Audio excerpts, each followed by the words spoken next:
नमस्कार नागपूरकरांनो. काल झालेल्या दोन समाजाच्या दंगलीत नागपुरात जवळपास बरीच जाळपोळ झाली, बरीच लोकांना त्रास झाला, आपल्या पोलीस यंत्रणेला त्रास झाला आणि समाजकंटकांनी हे केलं याचा जाहीर निषेध करतो आणि नागपूरकरांना आवाहन करतो की आपण नागपूर नेहमीच एक शांतप्रिय शहर आलेलं आहे, आपली एक आस्था आहे, आपण शांत रीतीने जगणारे लोक आहोत, ते जपतात.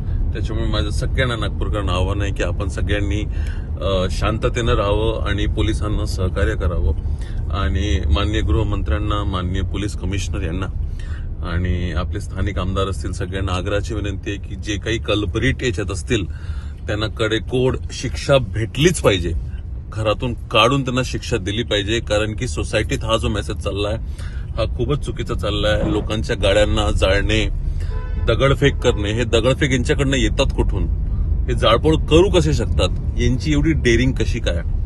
तर या सगळ्या चळवळींना, या सगळ्या कल्परिटना आपण कटेकोर शिक्षा दिलीच पाहिजे, हे माननीय पोलीस कमिशनर आणि देशाचे आपले लाडके मुख्यमंत्री जे गृहमंत्री पण आहेत त्यांना आग्रहाचं निवेदन आहे. आपण सगळे करा, पूर्ण युथ आपल्या सोबत आहे आणि जो कोणी याच्यात चुकीचं काम करत असेल त्यांना शिक्षा नक्कीच झाली पाहिजे.